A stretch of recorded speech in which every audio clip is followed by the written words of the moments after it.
오늘 하나님께서 우리에게 주신 말씀은 창세기 6장 5절로 8절 말씀입니다.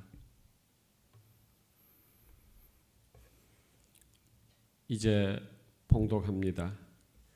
하나님의 말씀을 경청하십시오. 여호와께서 사람의 죄악이 세상에 가득함과 그의 마음으로 생각하는 모든 계획이 항상 악할 뿐임을 보시고 땅 위에 사람 지으셨음을 한탄하사 마음에 근심하시고 이르시되 내가 창조한 사람을 내가 지면에서 쓸어버리되 사람으로부터 가축과 기는 것과 공중의 새까지 그리하리니 이는 내가 그것들을 지었음을 한탄함이니라 하시니라. 그러나 노아는 여호와께 은혜를 입었더라. 아멘. 하나님께서 이 말씀을 통해 우리에게 은혜 주시기를 원합니다. 아멘. 벌써 30년 전이네요. 1992년이나 93년쯤 되는 것 같습니다. 그때 여름 성경학교 청소년부까지 해서 주제가 하나님이 만드신 아름다운 세상, 이게 그때 주제였어요. 제가 공과 집필에 참여해서 아직도 생생히 기억하고 있는데요. 그때 저는 부목사 생활하면서 청소년부를 담당하고 있었는데 시골 교회로 수련회를 가서 그때 주제에 따라서 몇 가지 체험 활동을 했던 것이 기억이 납니다. 그 중에 하나가 이런 주제였어요. 샴푸를 쓰면은 물이 오염이 됩니다. 그러니 샴푸를 쓰지 맙시다. 그 물고기가 힘들어해요. 이런 주제였어요. 그래서 그 체험 활동으로 밀가루를 곱게 탄 물로 머리를 감는다. 이런 게 있었어요. 그러면 그 밀가루가 물에 흘러내려가면서 하천에 사는 물고기들에게 밥이 되고 그래서 물고기도 건강해지고 물도 깨끗해진다 하는 그런 거였죠. 그래서 실천을 해봤죠. 중등부하고 제가 수련회를 갔을 때 아이들을 그 냇물로 같이 데려가서 머리를 대라. 그래가지고 밀가루를 잘 푸른 물을 가지고 머리를 씻어줬어요. 요즘 같으면은 아이들 말도 안 되는 이야기인데 그때는 아이들이 좀 달랐던 것 같아요. 그 잘 따라해줬어요. 그 한 아이마다 사진을 잘 찍어줘서 밀가루 푼 물로 머리를 감은 것 지금도 생각이 납니다. 30년 전 일인데 그때 그 주제를 정하게 된 것은 지구 위기였어요. 지구 환경의 위기와 온난화 문제는 오늘의 문제가 아니라 벌써 30년 전부터 시작된 일이었죠. 그런 후에도 지구 환경은 더 안 좋아지고 생태적 종말은 점점 다가오고 있는 아픔이 있습니다. 환경을 위해 일하는 분들에게 큰 도움은 되지 못하지만 몇 해 전에 환경을 위해 애쓰는 분들에게 좀 같이 하면 좋겠다 생각해서 환경을 위한 단체 하나에 제가 가입을 한 적이 있습니다. 그 단체 이름이 그린피스였어요. 그 후로 매주 보내온 뉴스와 지금의 환경 상황을 받아볼 수 있게 되었는데요. 제가 그것을 보면서 괜히 후원했다 하는 생각을 가진 적이 있었습니다. 그 이유는 그 단체가 무슨 문제가 있어서가 아니라 보내준 내용을 볼 때마다 마음이 점점 답답해지고 조급해지는 것을 느꼈기 때문입니다. 어제 보내온 내용을 보면은요, 어제가 우리는 잘 알지 못하지만 아마존의 날이래요. 아마존의 그 생태 환경을 지켜나가기 위해서 마음과 기도와 우리의 힘을 모으는 날로 정한 아마존의 날이 9월 5일 어제였습니다. 지구의 허파라 불리는 아마존 밀림에 지난 7월 한 달에 6,903건의 불이 났어요. 근데 그게 거의 불법 방화인 거예요. 아마존이 너무 밀림 지역이 깊으니까 누가 불을 내도 찾을 수가 없대요. 헬기로 거기서 가서 잡으려고 해도 잡을 수가 없다는 거예요. 근데 거의 7,000건 가까이 불이 나는데 작년 이맘때보다도요 더 많은 수가 증가했다는 거예요. 그 이유는 딱 한 가지예요. 북미에 살고 있는 그리고 유럽에 살고 있는 사람들의 식탁에 소고기를 올리기 위해서 그래야지만 그 아마존의 50% 이상 차지하고 있는 브라질이 돈을 벌 수 있기 때문에 뭐 그 인접 국가도 마찬가지겠지만 불법 방화를 하고 황폐해진 땅에다가 목축의 목장을 만드는 일이 지금도 계속되고 있다 하는 거였어요. 저희 교회는 기독교 환경센터 살림이라고 하는 것을 정기적으로 후원하고 있습니다. 교회와 그리스도인들이 환경에 대해서 더 관심을 가지면 좋겠다. 실천적인 부분들을 하나씩 만들어 가지고 또 도와주기도 하고 함께 우리와 함께하는 일들을 하는 단체이기도 하죠. 그와 함께했던 그 일들 중에 플라스틱 프리 운동이라든지 사순절 탄소 금식이라든지 환경 선교, 친환경 식탁 등 우리들이 함께했던 일들이 있어서 참 좋습니다. 잘 되었으면 좋겠습니다. 쉽지는 않겠지만 저는 오늘 설교를 준비하면서 이런 그린피스나 또 기독교 환경센터 살림이나 우리가 다 알고 있지 못하는 환경을 위해서 애쓰는 단체들의 모습을 보면은 오늘 우리가 본문에서 만나는 노아를 참 많이 닮았다 하는 생각을 했습니다. 왜냐하면 노아처럼 듣든지 듣지 않든지 있는 힘을 다해서 외치고 힘써 일하는 곳들이기 때문에 그렇습니다. 사명감을 가지고 때로는 소명감을 가지고 자신의 이득이 아니라 이 일이 지구 환경을 지키고 지구 생명을 지키고 하나님께서 주신 아름다운 세상을 보존하는 하나님께 성서를 통해서 우리에게 주신 사명과 소명이라고 하는 것을 가지고 일하는 일들이기 때문에 그렇습니다. 노아가 그랬습니다. 곧 이 세상이 멸망하게 될 것이다. 하나님의 말씀을 듣고 그렇게 외치고 또 하나님께서 명령하신 그 일들을 수행하는 것을 우리가 보게 됩니다. 듣든지 듣지 않든지. 짧은 세월이 아니었어요. 정말 오랜 세월을 노아는 그렇게 했습니다. 배를 만든 시간까지 다 합치면은요 거의 7, 80년 동안을 그렇게 하게 된 거예요. 그 기간 동안에 속상하고 억울한 일은 없었을까요? 주변에 있는 사람들 앞에서 아마 모욕적인 이야기도 참 많이 들었을 것 같아요.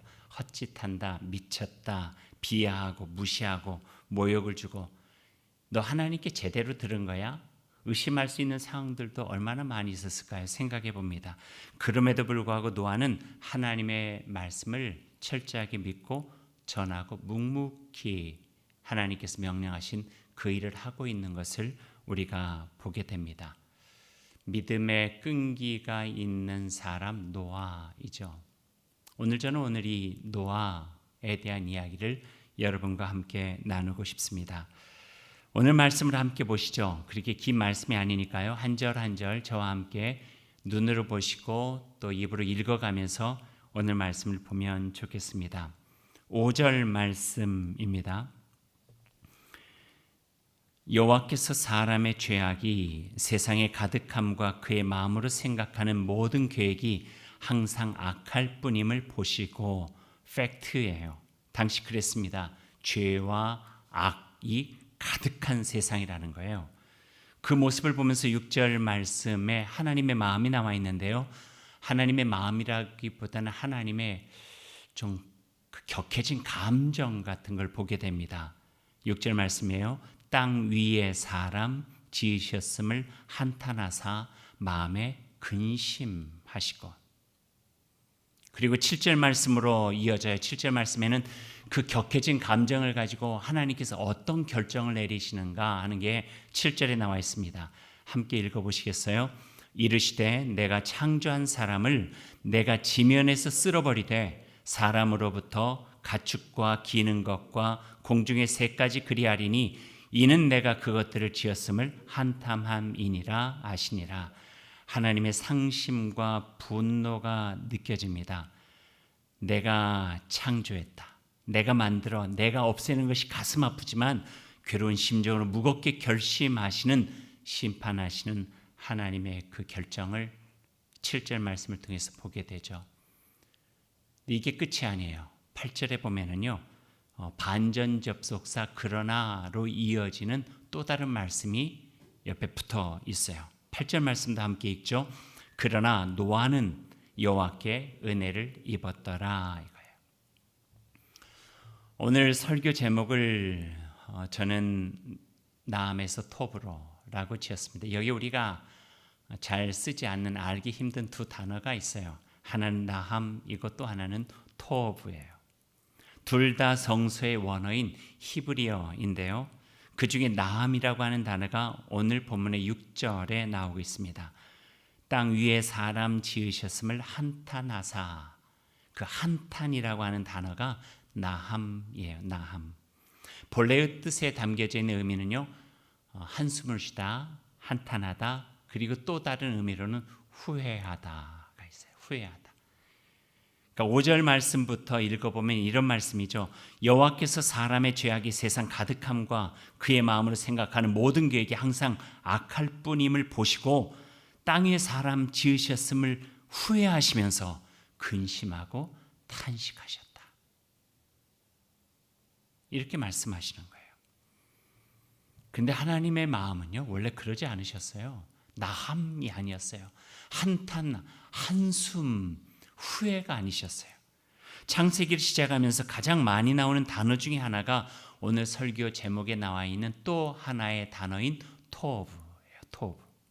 이 토브의 뜻은요, 좋다, 아름답다, 선하다라고 하는 굉장히 긍정적인 의미를 담고 있는 단어가 바로 토브입니다.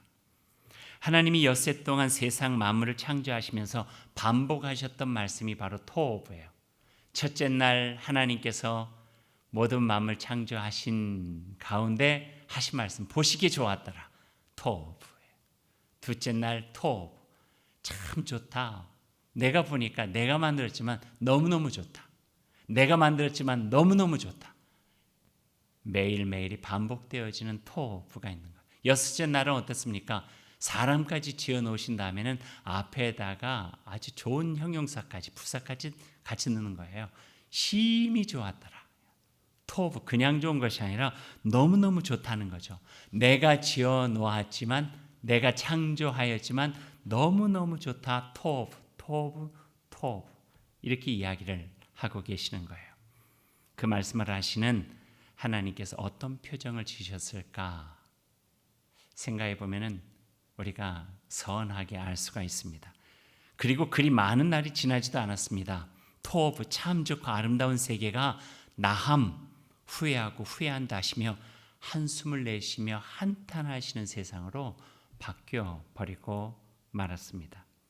그로 인해서 하나님이 7절에 심판에 대한 결정을 하시게 된 거죠. 마음을 정하신 것입니다. 7절 말씀, 내가 창조한 사람을 내가 토브라고 참 아름답고 좋고 선한 그 모습에 감탄하고 있었던 토브의 사람들을 내가 지면에서 쓸어버리되 사람으로부터 가축과 기는 것과 공중의 새까지 그러하리니 이는 내가 그것들을 지었음을 한탐함. 한 번 더 나오죠. 나함, 후회함이라. 그렇게 해서 일어난 일이 노아의 홍수 사건입니다. 사람에게 더 이상 희망을 발견할 수 없어서 이 사람들을 통해서는 더 이상 안 되겠다. 이들로는 세계가 바뀔 것 같지 않고 희망을 기대할 수 없겠다 생각하셔서 이 세상을 끝장날 계획, 심판의 계획을 하시고 결정하시는 것이 7절 말씀입니다. 그런데 그 심판 결정의 7절이 끝이 나는 게 아니에요.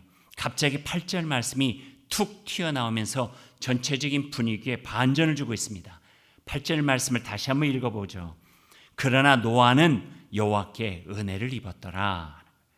그러나 반전 접속사 노아는 여호와께 은혜를 입었도다. 하나님은 내가 창조한 사람까지 가축과 기는 것 공중에 나는 새까지 다 쓸어버리겠다. 심판의 결정을 하셨어요. 그러나 노아는 하나님 여호와의 은혜를 입었더라. 우리는 아직까지 노아가 어떤 사람인지를 알 수 없어요. 그 전에 노아가 나오지 않았기 때문에요. 그러나 뒤에 노아가 한 일로 인해서 우리는 알게 되죠. 왜 노아가 반전 접속사의 주인공이 될 수 있는지. 그는 의롭고 하나님과 동행하느니. 성서의 원어를 보면은요, 하나님은 노아에게서, 노아는 하나님의 눈에서 은혜를 발견했다. 이렇게 직역해 나갈 수가 있어요. 이것을 통해서 하나님은 심판 끝에 새로운 희망으로 시작하시는 하나님의 또 다른 창조, 리크리에이션, 새 창조를 우리가 보게 됩니다. 여기에 이 세상을 통치하시고 역사하신 하나님의 방식을 우리가 볼 수 있게 되는 것이죠. 이 내용을 좀 더 잘 이해하기 위해서 여러분과 나누고 싶은 이야기가 한 가지가 있어요. 어떤 방식으로 이야기를 할까 생각하다가 먼저 질문을 한번 할게요. 여러분 속으로 한번 대답해 보세요. 어려운 질문은 아닌데 조금 애매한 질문은 되는 것 같아요. 이런 질문이에요. 하나님은 마음이 강하신 분일까? 약하신 분일까? 어떻게 생각하세요? 하나님은 마음이 강하신 분일까요? 약하신 분일까요? 생각해 보세요. 그럼 조금 다른 방법으로, 다른 질문으로 제가 여러분에게 드려볼게요. 하나님은 사랑의 하나님이시다 말씀하시고 또 성경에 보면 진노의 하나님이시다 말씀하시는데 사랑이 더 클까요? 진노가 더 클까요? 대답하기가 조금 더 쉬워졌죠. 사랑이 더 클까요? 진노가 더 클까요? 진노가 크다면 아무리 사랑해도 진노가 사랑을 이길 거예요. 만일 사랑이 더 크다면 아무리 진노했어도 그 사랑으로 그 진노를 이겨내고 새롭게 뭔가를 그 사랑을 표현해 주실 거예요. 하나님의 사랑과 진노가 맞부딪혔어요. 어떤 성품이 더 강하게 역사할까요? 라벨이라고 하는 목사님이 쓴 Love Wins라고 하는 사랑이 이긴다 책을 보면은 그분이 이렇게 표현해요.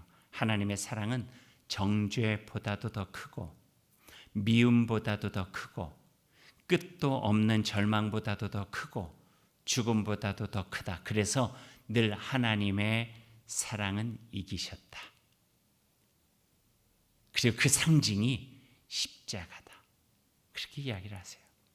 로마서에서 바울 사도도 그 사랑의 능력에 대해서 이렇게 말씀하고 계세요.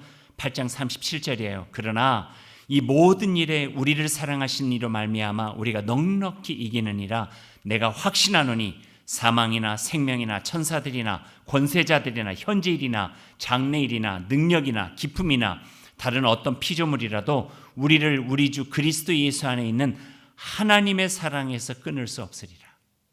하나님의 사랑에서 끊을 수 있는 것은 그 어떤 것도 없다 하는 거예요. 요즘 말로 하면은 사랑이 짱이에요. 하나님 그 사랑이 짱이라는 거예요. 사랑의 능력이요, 사랑의 구원이요, 십자가의 구원의 능력을 이겨낼 수 있는 것은 그 어떤 것도 없다고 하는 성서적 증거를 보여주고 계시는 거죠.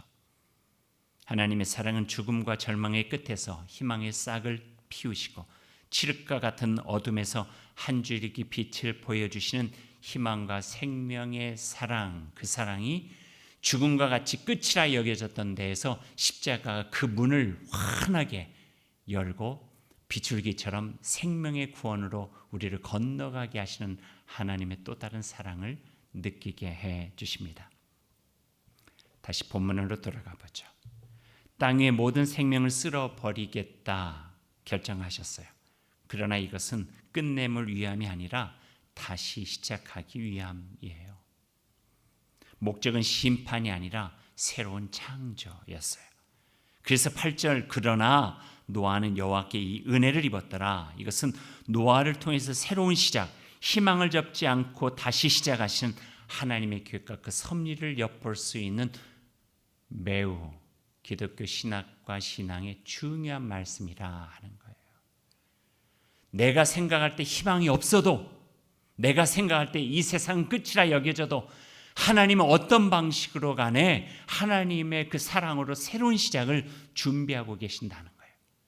거기에 노아가 있었어요. 노아가. 세상이 바꾸지 않으니 하나님의 마음을 바꾸신 거예요. 그래서 하나님의 마음은 모질지 못하세요. 좀 약하신 분이세요. 요엘서 2장 13절 말씀에 보면은 하나님의 마음이 얼마나 약한가를 알려주고 계세요. 하나님은 은혜로우시며 자비로우시며 노하기를 더디하시며 인애가 크시사 뜻을 돌이켜 재앙을 내리지 아니하시는 분. 요나의 이야기를 통해서도 우리는 알게 되죠. 니드의 성을 하나님께서 심판하시겠다 결정하셨잖아요. 그래서 요나를 보내시잖아요. 하지만 니느웨 성이 그 말씀을 듣고 난 다음에 죄를 뒤집어 쓰고 회개하죠. 그럴 때 하나님께서는 요나가 생각하기에는 너무 쉽게 심판을 유보하시고 그 니느웨를 구원의 도성으로 다시 세워주시는 모습을 보게 되는 거예요.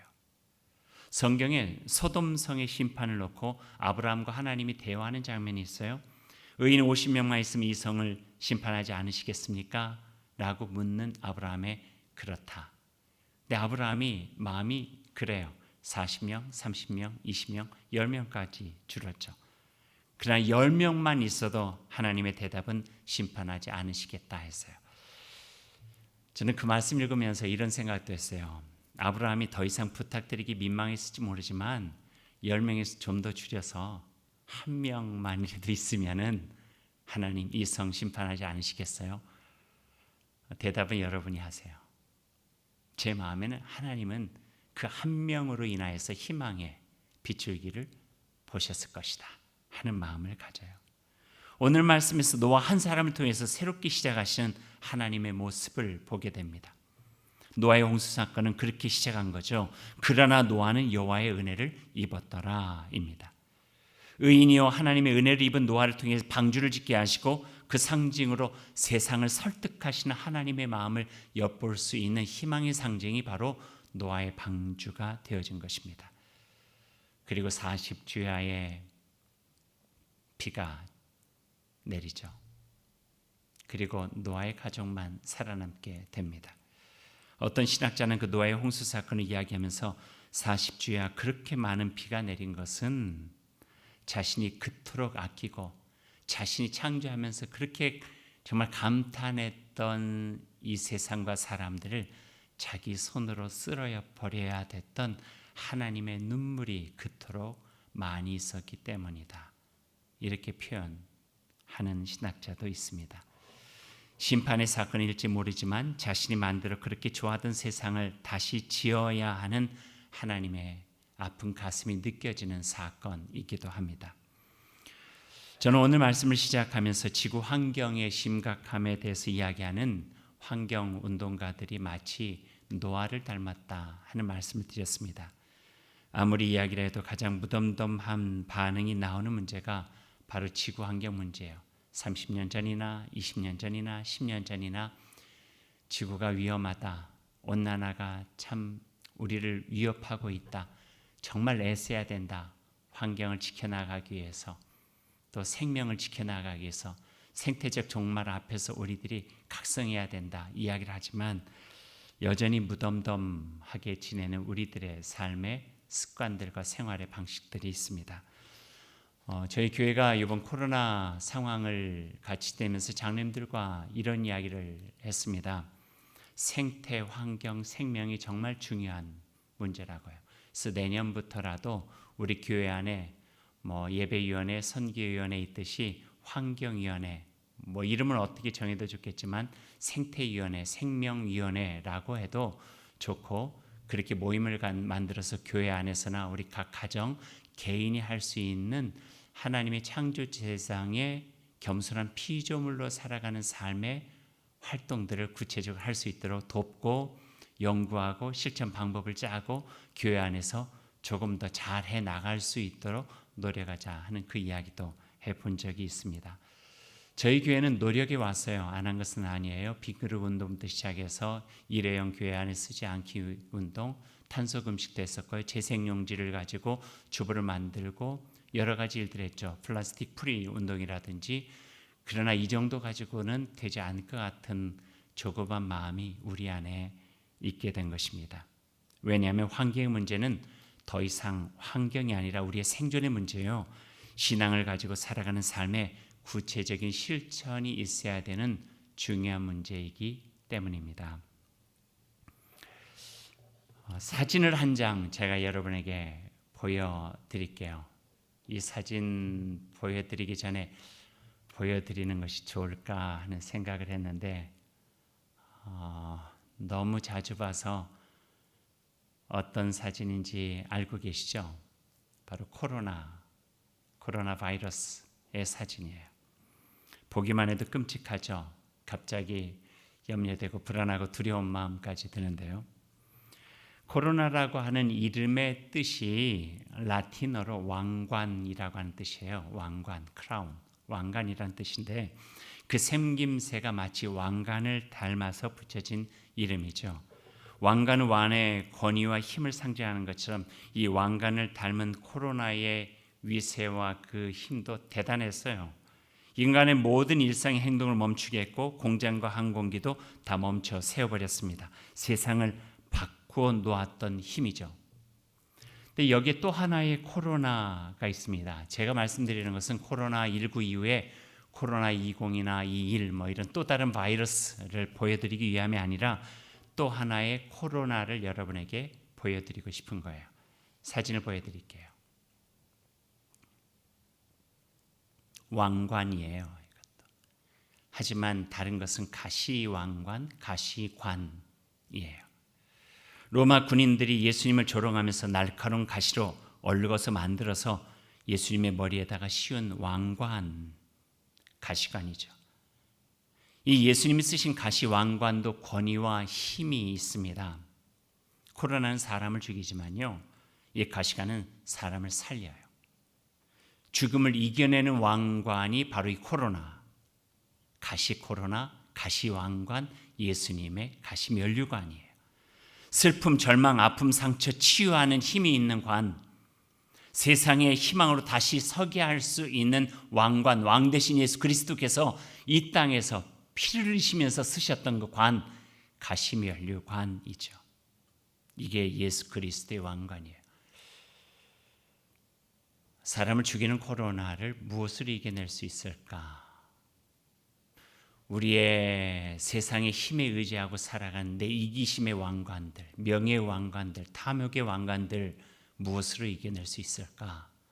예수 그리스도의 가시면류관, 겸손과 온유로, 그분이 보여주신 사랑의 연대로, 그분이 보여주신 자연에 대한 경외함과 복음에 합당한 삶으로, 그분이 보여주신 선한 능력으로 세상을 위로하고 치유하며 하나님의 나라를 세워가는 그 권위로 우리의 머리에는 예수님께 쓰셨던 그 가시관을 마음에 품고 살아갈 때 이 세상은 죽음을 넘는 생명으로, 절망을 넘는 희망으로, 아픔과 슬픔을 치유하는 위로와 소망으로 우리의 삶이 새로워지게 될 것입니다.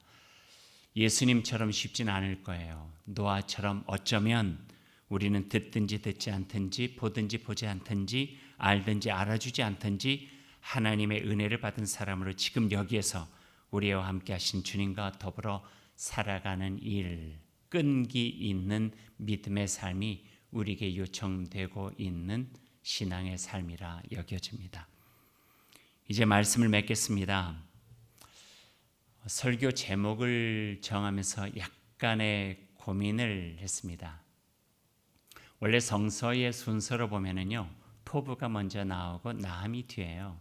하나님께서 보시기에 참 좋았다 하시고 그게 나함으로 후회하시는 거예요. 스토브에서 나함으로라고 제일 처음에는 설교 제목을 잡았어요. 그런데 설교를 준비하다가 바꿨어요. 세상은 토부에서 나함 같지만 그러나 하나님의 마음은 그 나함을 치유하시고 그러나 반전 역사, 반전의 접속사를 통해서 노아를 세워주셨듯이 하나님을 믿고 따르며 그분의 나라에서 일하는 그리스도인들과 그리스도 몸된 교회 하나님의 백성을 통하여 어쩌면 나함에서 토브로 나아가는 것을 하나님께서는 기대하시겠다 하는 그런 마음을 가지고 오늘 설교의 제목을 토브에서 나함이 아니라 나함에서 토브로 이렇게 정하게 된 것입니다. 하나님의 나라는 한탄과 후회가 끝이 아니죠. 후회와 한탄을 넘어선 희망과 더 나은 세상을 향한 새로운 창조가 하나님께서 우리에게 보여주고자 하시는 세상이기 때문에 그렇습니다. 오늘 이 말씀 마음에 두고 노아와 같은 심정으로 또 예수님과 같은 심정으로 이 시대에 은혜를 입은 하나님의 백성, 하나님의 자녀로 또 그리스도의 몸된 교회로 이 세상에 하나님의 아름다운 세상 다시 만들어 하나님께서 보시기에 토브 참 좋다, 참 선하다 참 복되다 감탄하실 수 있는 그런 하나님의 나라가 꼭 이루어질 수 있기를 소망합니다. 기도하겠습니다. 하나님, 감사합니다. 주님의 말씀 속에서 희망을 만나게 하시니 감사합니다. 이 세상을 보면은 나함이지만 그러나 하나님의 말씀 보니 다시 톱으로 한탄과 후회를 넘어서서 새롭게 창조하시는 하나님의 또 다른 사랑을 만나게 하시니 감사합니다. 한 사람에게도 그렇고 가정에게도 그렇고 이 세상 가운데서도 또 다른 희망을 발견하시면서 그 아들 예수 그리스도까지 내어주시고 십자가의 사랑으로 모든 어둠의 끝에서 밝은 빛으로 새롭게 열어주신 하나님의 그 사랑을 믿고 의지하며 하나님 나라를 향하여 한 걸음 더 나아가는 저희가 되게 하여 주옵소서. 그래야 이 세상에 하나님께서 보시기에 참 보기에 참 선하고 아름답다 감탄할 수 있는 그런 복된 세상 될 수 있기를 소망하오니 하나님 우리를 통해서 그런 일들이 이루어질 수 있도록 주님 함께하여 주옵소서. 예수님의 이름으로 기도드립니다. 아멘.